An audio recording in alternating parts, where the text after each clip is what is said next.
नमस्कार विद्यार्थी मित्रांनो, मी प्रदीप सर, सह्याद्री अकॅडमी संचालक पुणे। मित्रांनो, या ठिकाणी आपण मराठी ग्रामर पाहत आहेत। आधीच्या लेक्चरमध्ये कर्ता आणि कर्म कसा ओळखायचा याच्यावरती आपण काल पाहिलेलं आहे। आज नवीन टॉपिक घेऊन येत आहेत।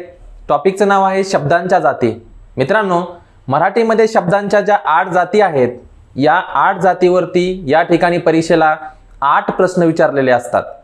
ठीक आहे, तुम्ही जर तलाठी भरती, पोलीस भरती, वनसेवा आणि इतर कुठल्याही परीक्षा देत असाल तर त्या ठिकाणी 8 ते 10 प्रश्न हे शब्दांच्या जातीवरती विचारलेले असतात। त्या शब्दांच्या 8 जातीचा व्यवस्थितपणे जर अभ्यास केला तर त्या ठिकाणी आपल्याला 8 ते 10 मार्क हातातले मार्क आहेत। तर आपण आज चालू करतोय शब्दांच्या जाती। तर चला मित्रांनो, पाहूयात शब्दांच्या जातीचे व्यवस्थित कन्सेप्ट काय आहेत। मित्रांनो बघा, शब्दांच्या जाती एकूण 8 आहेत। मराठीमध्ये किती आहेत? 8 शब्दांच्या जातीत। बघा, शब्दांच्या जातीचे 2 प्रकार पडतात। परीक्षेला प्रश्न विचारतात की शब्दांच्या जाती किती आहेत, तर तुम्हाला सांगता आलं पाहिजे की शब्दांच्या 8 जाती आहेत। प्रकार किती आहेत म्हटल्यानंतर सांगायचं की शब्दांच्या जातीचे 2 प्रकार आहेत। बघा, प्रकार पाहूयात शब्दांच्या जाती। बघा, पहिला प्रकार विकारी, त्याला सव्यय असं दुसरं नाव आहे। विकारी 4 जाती येतात: नाम, सर्वनाम, विशेषण आणि क्रियापद। या 4 विकारी जातीत। अविकारी 4 आहेत: उभयान्वी अव्यय, शब्दयोगी अव्यय, क्रियाविशेषण अव्यय आणि केवल प्रयोगी अव्यय। या शब्दांच्या 8 जाती या ठिकाणी आपल्याला पाहायच्या आहेत। तर मित्रांनो, या शब्दांच्या 8 जातीचा आपण अभ्यास केल्यानंतर त्या ठिकाणी 100% आपल्याला परीक्षेला 10 मार्क तर पडणारच आहेत, अगदी कुठल्याही परीक्षा असू द्या। ठीक आहे, बघा मित्रांनो, पहिले आपण जात पाहतोय नाम। मित्रांनो, नाम म्हणजे काय? नाम म्हणजे नाव। नाम म्हणजे काय? नाव। प्रत्यक्षात, कल्पनेत किंवा तिच्या स्थायी असणाऱ्या गुणधर्माला दिलेले नाम म्हणजे नाव होय, हेच वाक्यामध्ये सांगितलेलं आहे। ठीक आहे, बघा उदाहरणार्थ पेन, कागद, राग, सौंदर्य, स्वर्ग हे काय आहेत? नामच आहेत। हेच या ठिकाणी तुम्हाला व्याख्येमध्ये नामाच्या सांगितलेलं आहे। मित्रांनो, नाम ओळखायचं कसं याच्यावरती परीक्षेला प्रश्न विचारतात की नेमकं नाम वाक्यातलं ओळखायचं कसं। मोठं उदाहरण दिलेलं राहतं आणि तुम्हाला म्हणतात परीक्षेमध्ये की दिलेल्या वाक्यामध्ये नामे किती आहेत। तर मित्रांनो, त्याचे 5 नियम आहेत नाम ओळखण्याचे। तर ते बघा, वाक्यातील नाम कसे ओळखावे। बरं का मित्रांनो, वाक्यातील कर्ता व कर्म हे नामच असते। बरं का, वाक्यातील कर्ता व कर्म हे काय असते? नामच असते। जसं की बघा, उदाहरण आहे तुमच्या समोर, वाघाने ससा पकडला। पकडणारा कोण? वाघ। पकडलेला काय? ससा। म्हणजे कर्ता हे झाला, कर्म हे झालं। कर्ता आणि कर्म आपण आधीच्या लेक्चरमध्ये पाहिलंय। क्रियापदाला प्रश्न विचारायचा आहे, नारा, नारी, नारेन। ठीक आहे, पकडणारा कोण न प्रश्न विचारला की कर्ता भेटतो, लाला, लाली, लेले, लेलो। आणि काय न प्रश्न विचारल्यानंतर त्या ठिकाणी कर्म भेटतं। अशा ठिकाणी दिलेल्या वाक्यातील हे कर्ता आहे, हे कर्म आहे, म्हणजे वाक्यातील कर्ता आणि कर्म काय असतात? नामच असतात। हे लक्षात ठेवायचंय। दुसरा नियम आहे षष्टी प्रत्यय। षष्टी प्रत्ययाच्या मागे व पुढे नामच असते। बघा, दुसरा नियम आहे। काय नियम आहे? बघा, षष्टी प्रत्यय आपण विभक्तीमध्ये पाहणार आहेत। विभक्तीचे एकूण 8 प्रकार आहेत। ठीक आहे ना, त्याच्यामधला षष्टी एक विभक्ती आहे, त्याचा कारकार्थ संबंध आहे।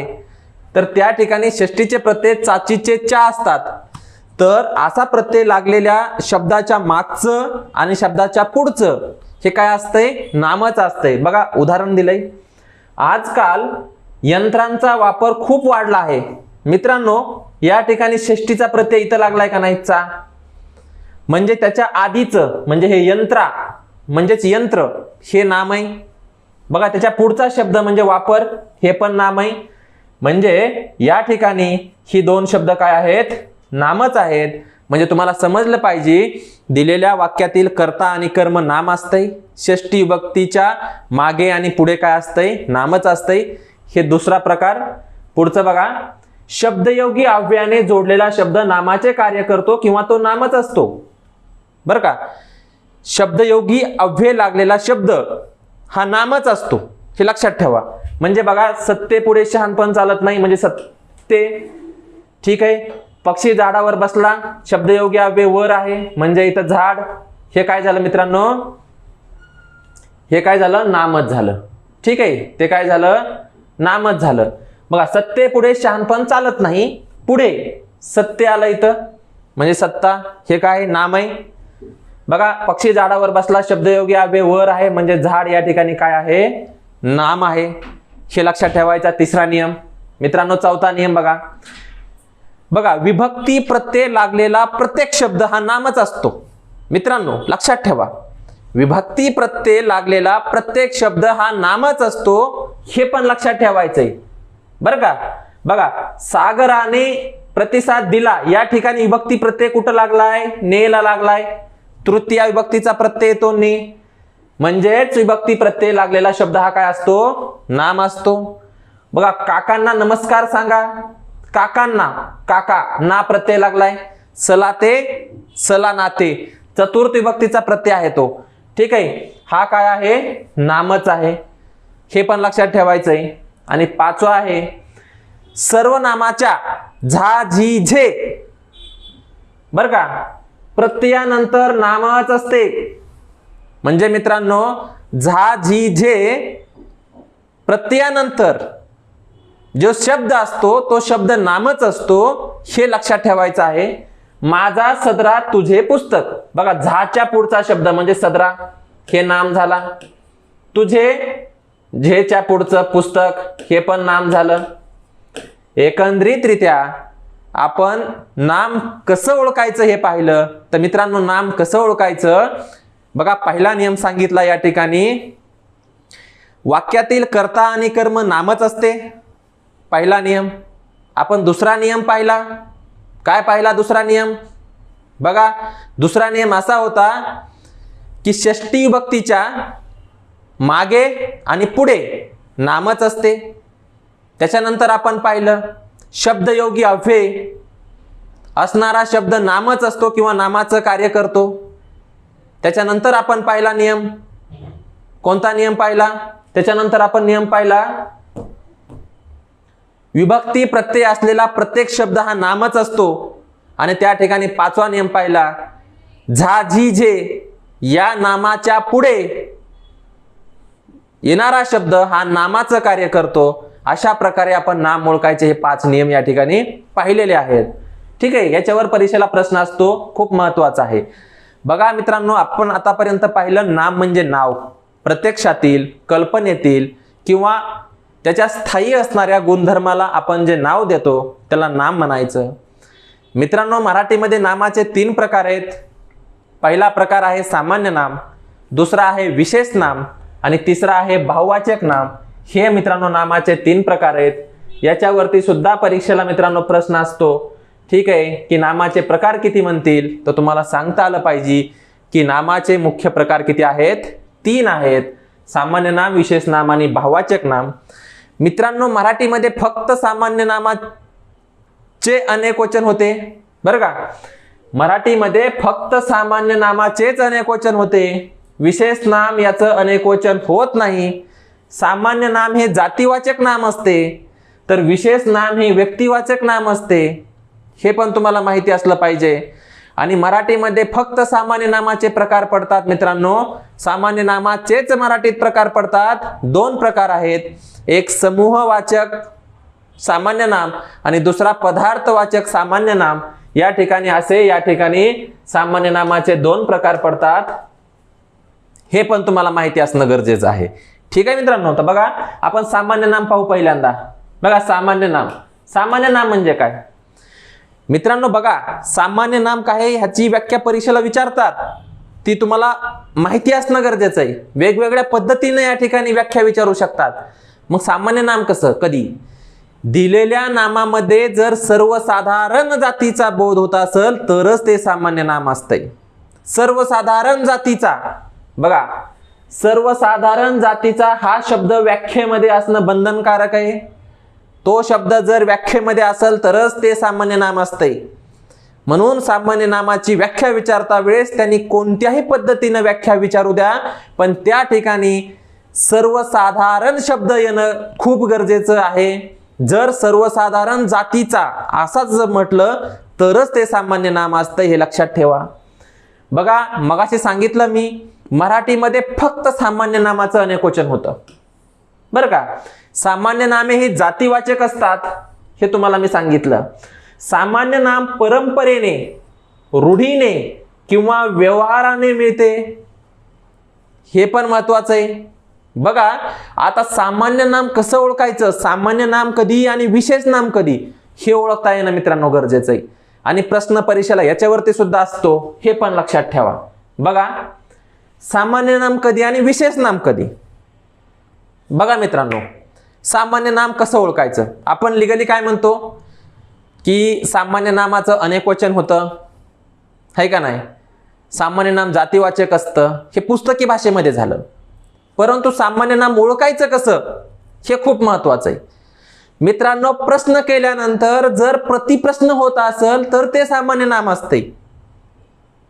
पुस्तक सोडून द्या, मी सांगतोय ते लक्षात ठेवा मित्रांनो. जर प्रश्न केल्यानंतर प्रतिप्रश्न होत असेल, उत्तर भेटत नसेल तर त्याला सामान्य नाम म्हणायचं. म्हणजे कसं बघा, नदी, मी तुम्हाला म्हटलं नदी पाहिली का रे, तुम्ही काय म्हणणार कोणती नदी. प्रतिप्रश्न झाला का नाही, उत्तर भेटलं का नाही. मी तुम्हाला म्हणणार शहर पाहिलं का रे, तुम्ही काय म्हणणार कोणतं शहर. मी तुम्हाला म्हटलं मुलगा पाहिला का रे, तुम्ही काय म्हणणार कोणता मुलगा. प्रतिप्रश्न होतोय का नाही. असा जर प्रतिप्रश्न होत असेल तरच ते सामान्य नाम असतंय. आणि जर येस ऑर नो मध्ये उत्तर भेटत असेल, म्हणजेच होय किंवा नाही मध्ये उत्तर भेटत असेल तर ते विशेष नाम असते मित्रांनो, लक्षात घ्या. बघा मी म्हटलं नदी पाहिली का रे, तुम्ही काय म्हणणार कोणती नदी. प्रतिप्रश्न झाला, सामान्य नाम. मी म्हटलं गोदावरी नदी पाहिली का रे, तुम्ही म्हणणार हो किंवा नाही, म्हणजे उत्तर भेटतंय का नाही, हो नाही मध्ये. मी तुम्हाला म्हटलं भीमा नदी पाहिली का रे, तुम्ही म्हणणार होय किंवा नाही. मी तुम्हाला म्हटलं शहर पाहिलं का रे, तुम्ही काय म्हणणार कोणतं शहर. प्रतिप्रश्न करणार. जर प्रतिप्रश्न होता असेल तर सामान्य नाम, आणि जर उत्तर हो किंवा नाही मध्ये भेटत असेल तर विशेष नाम. लक्ष द्या. मी म्हटलं पुणे पाहिलं का, तुम्ही म्हणणार हो किंवा नाही. बघा मुलगा, तुम्ही म्हणणार कोणता मुलगा. मी तुम्हाला नाव घेतलं कृष्णा पाहिला का, तुम्ही म्हणणार हो नाही तर नाही. सतेज पाहिला का, हो नाही तर नाही.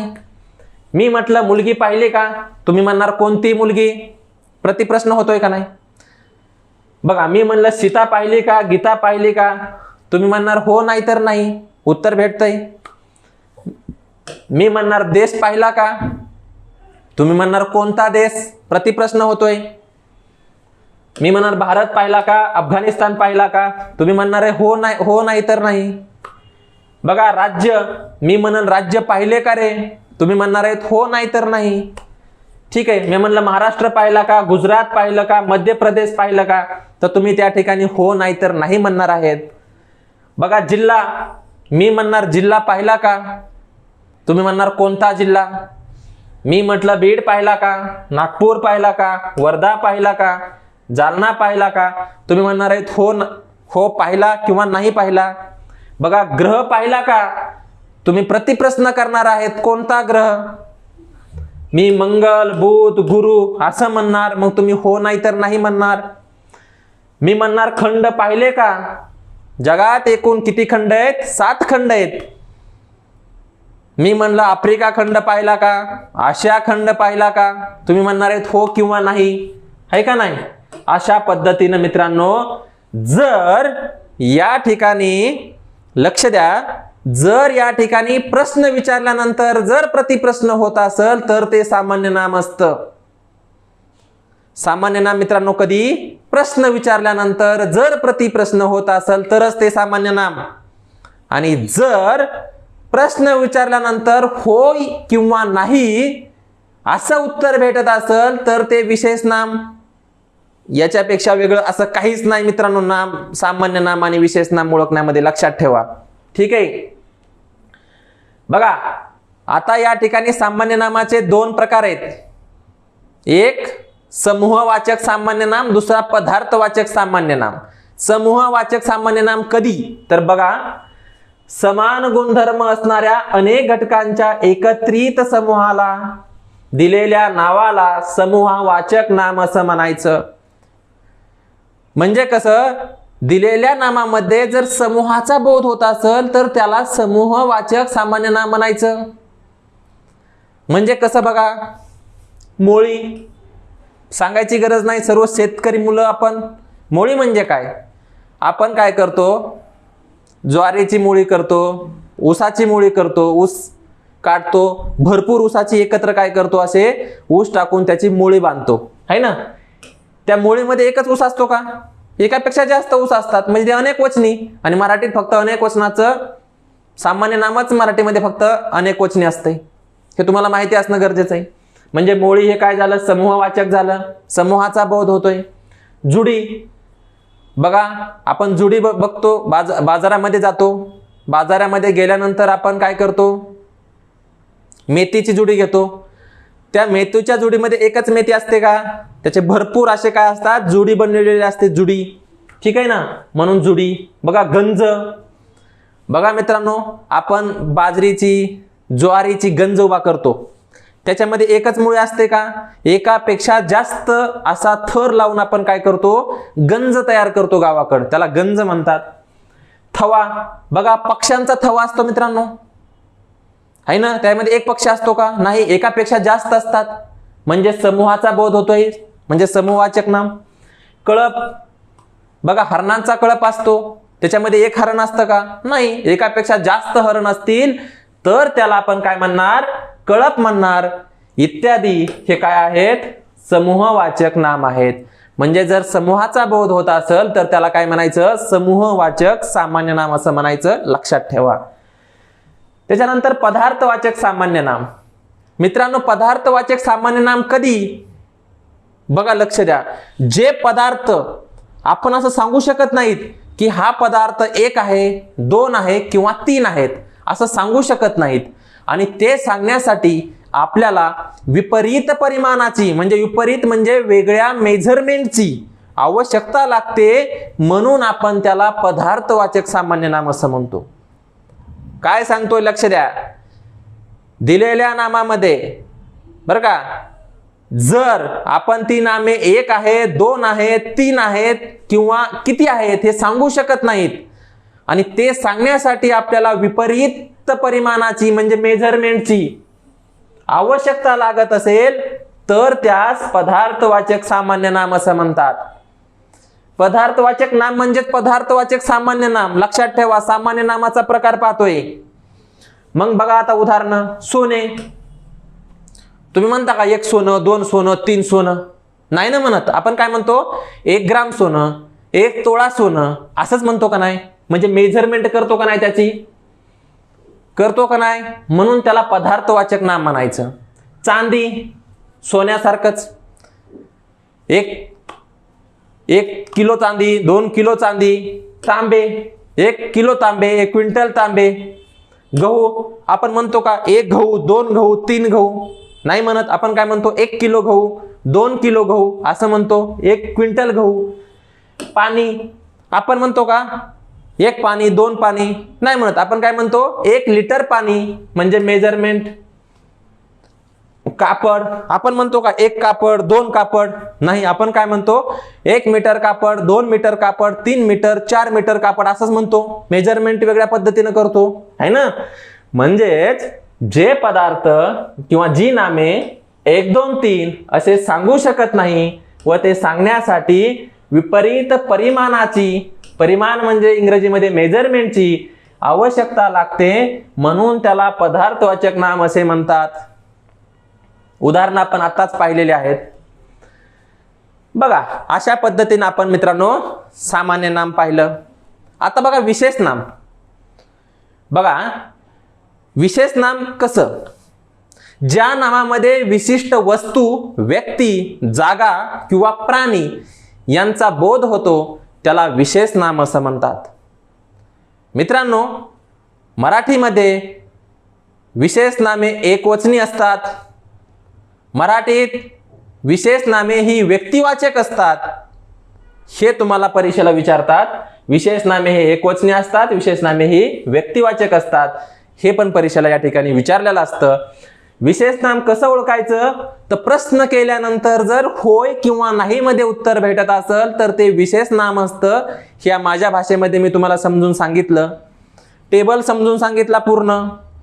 त्याचीच उदाहरणं या ठिकाणी गोदावरी, महेश, शीतल, पुणे, मंगल आपण घेतलेली आहेत. ठीक आहे, बघा पुढचं. मित्रांनो, परीक्षेला ह्याच्यावरती प्रश्न फिक्स असतो. परीक्षेला लक्षात ठेवा, दिलेल्या वाक्यात जर अनेक वचनाचा, अनेक वचन कशाचं होतं मित्रांनो, सामान्य नामाचं अनेक वचन होतं मराठीत फक्त.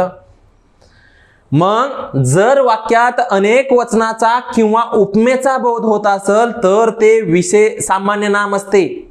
लक्ष द्या, दिलेल्या वाक्यात अनेक वचनाचा किंवा उपमेचा बोध होत असेल तर ते काय असतंय, सामान्य नाम असतंय. मित्रांनो लक्ष द्या, अनेक वचनाचा हे तर समजून जाईल लगेच, तसं तुम्हाला उदाहरणामध्ये अनेक वचनाचा बोध होईल. उपमा म्हणजे काय, आपण एखाद्याला उपमा देतो ना, काय जमदग्नी माणूस आहे हा, म्हणजे काय रागीट माणूस आहे, हा कुंभकर्णच आहे, त्याला काय उपमा दिली मी, झोपाळूची उपमा दिली. अशा उपमा, अशा जर उपमा आपण जर वाक्यामध्ये दिलेल्या असतील तर त्याचं उत्तर हे काय लिहायचं मित्रांनो, सामान्य नामच लिहायचं. मूळतः मित्रांनो ही विशेष नामे आहेत, पण वाक्यात सामान्य नामाचं कार्य करत आहेत, म्हणून ह्याला सामान्य नाम म्हणायचं आहे. ही लाईन अंडरलाईन करून ठेवा. काय अंडरलाईन करून ठेवा, दिलेल्या वाक्यात विशेष नामे असताना सुद्धा ते सामान्य नामाचे कार्य करतात, म्हणून त्याला सामान्य नाम म्हणायचं आहे. बघा उदाहरण पहिलं पहा, त्याचे वडील जमदग्नी आहेत. उपमा दिली या ठिकाणी, काय दिली, उपमा. काय उपमा दिली मित्रांनो, त्याचे वडील जमदग्नीत म्हणजे काय आहेत, रागीट आहेत. उपमा दिली म्हणजे सामान्य नाम. बघा आमच्या गावात बरेच पाटील आहेत. बरेच म्हणजे मित्रांनो एकापेक्षा जास्त आहेत का नाही, म्हणजे या ठिकाणी कशाचा बोध झालाय, वाक्यामध्ये अनेक वचनाचा बोध झालाय. वाक्यात जर अनेक वचनाचा किंवा उपमेचा बोध झाला तर आपण त्याला काय म्हणायचंय, सामान्य नाम म्हणायचंय. ते मूळतः विशेष नामाचे कार्य करत असले तरी सुद्धा आपण काय म्हणायचंय, त्याला सामान्य नामच म्हणायचंय. बघा जमदग्नी उपमा दिली रागीटची, आपण म्हटलं सामान्य नाम. आमच्या गावात बरेच एकापेक्षा जास्त आहेत, म्हणजेच अनेक वचनाचा बोध झालाय, म्हणून त्याला आपण काय म्हटलं आहे, सामान्य नाम म्हटलंय. ही दोन्ही वाक्य सामान्य नामाचे आहेत. तिसरं बघा, आम्हाला भीम हवेत सुदामा नकोत. आम्हाला भीम पाहिजेत म्हणजे आम्हाला बलवान शक्तिशाली माणसं पाहिजेत, नाजूक माणसं नकोयत.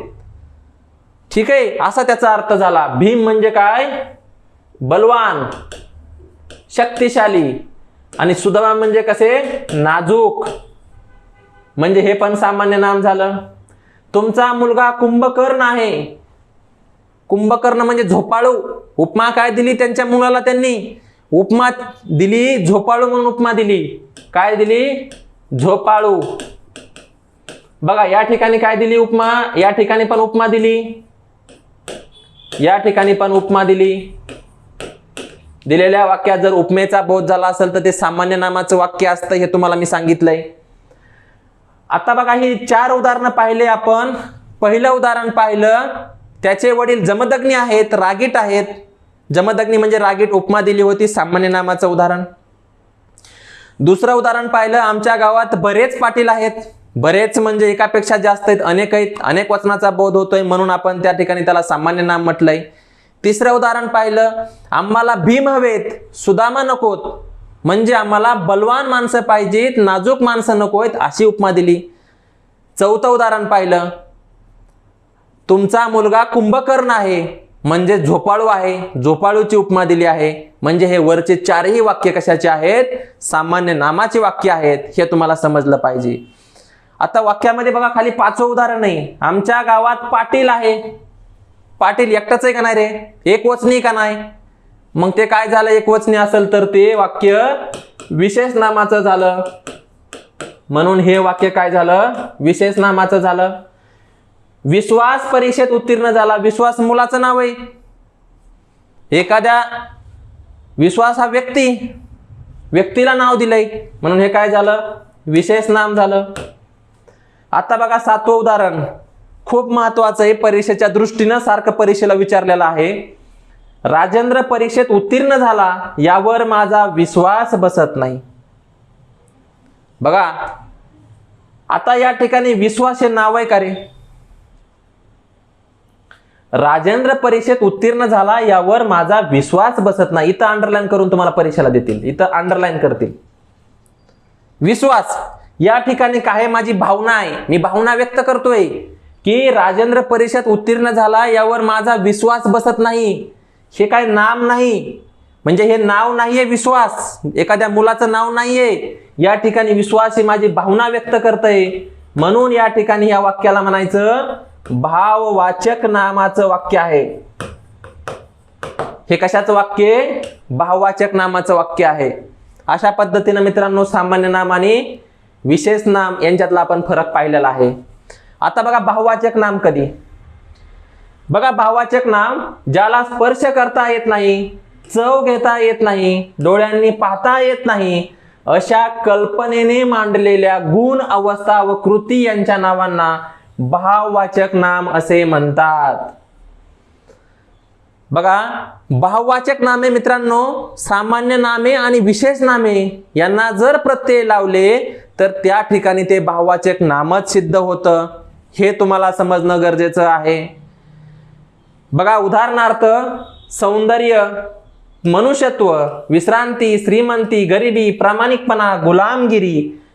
आता पण हे भाववाचक नामेच का आहेत पाहू आपण पुढे. बघा सामान्य नाम व विशेष नाम यांना त्व, य, पणा, पण, ई, ता, की, गिरी, वा, वी हे प्रत्यय लागले तर त्याला भाववाचक नामच म्हणतात मित्रांनो. बघा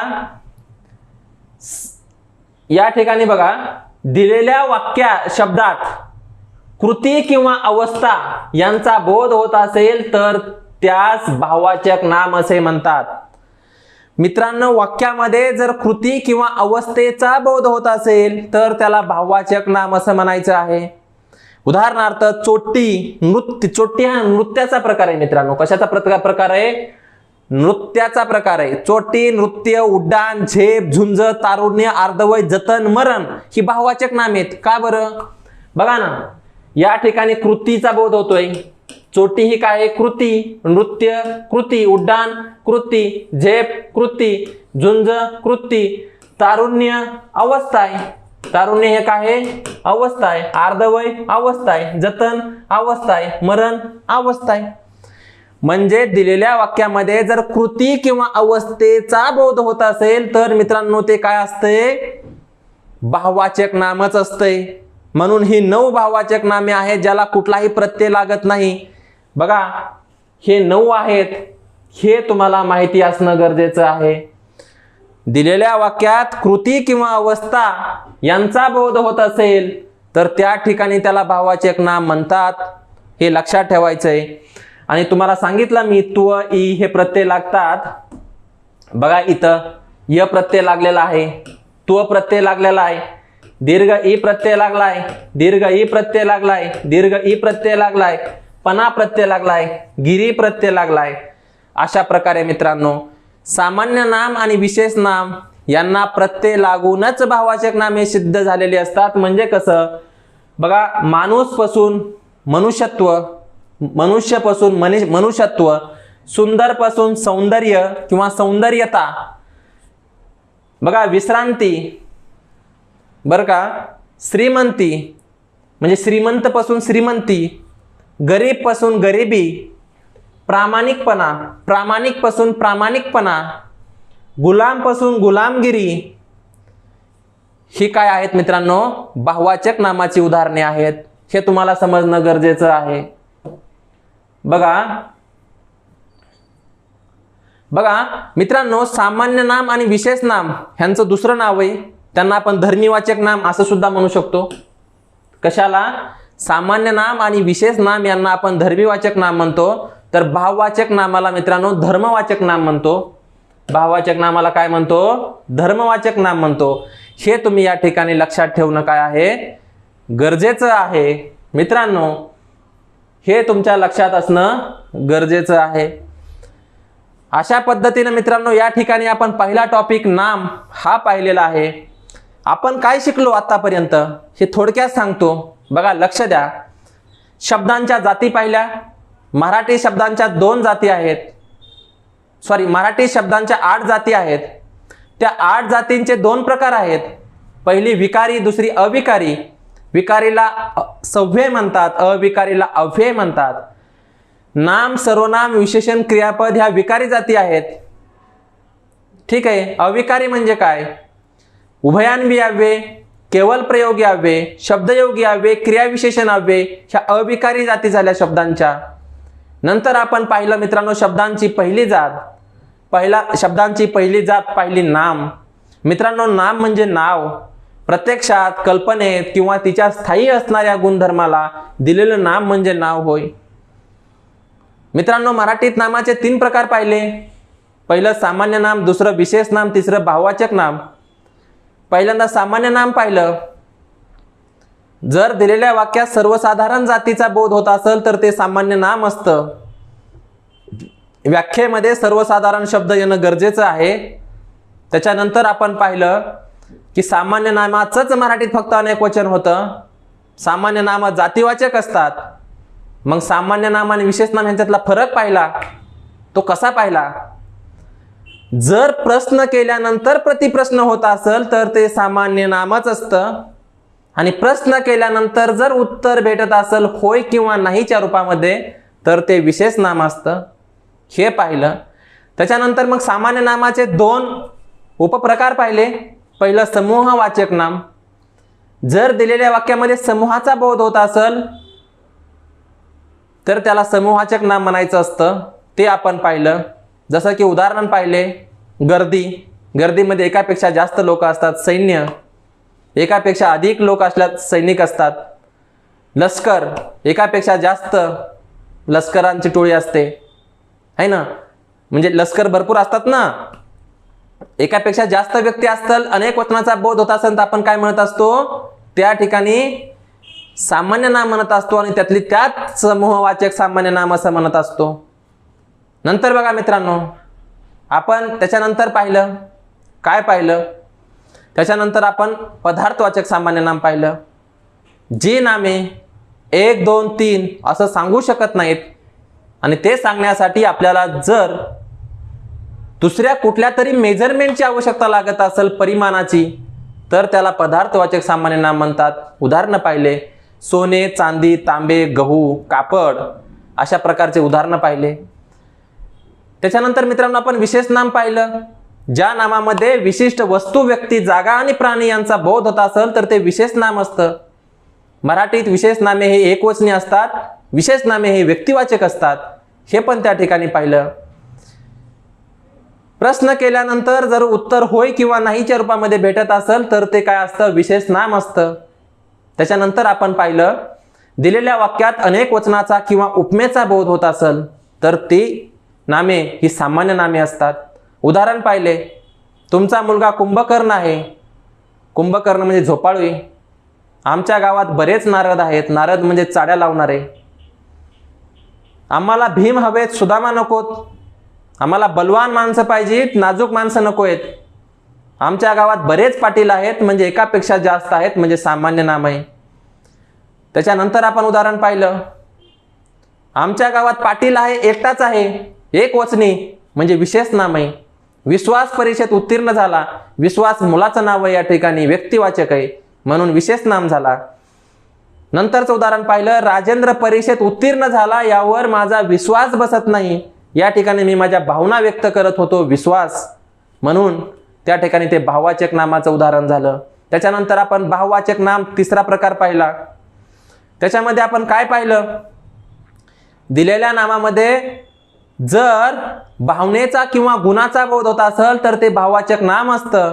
भाववाचक नामे ही सामान्य नाम आणि विशेष नामे यांना प्रत्यय लावूनच येत असतात, किंवा भाववाचक सामान्य नाम आणि विशेष नाम यांना त्व, गिरी, ता, ई, ठीक आहे, य, वा, वी हे प्रत्यय लागल्यास भाववाचक नामे सिद्ध होत असतात. आपण उदाहरणं पाहिली, सौंदर्य, सौंदर्यता, उदारता, गुलामगिरी, गरिबी, श्रीमंती आहे ना, हे आपण उदाहरणं पाहिले.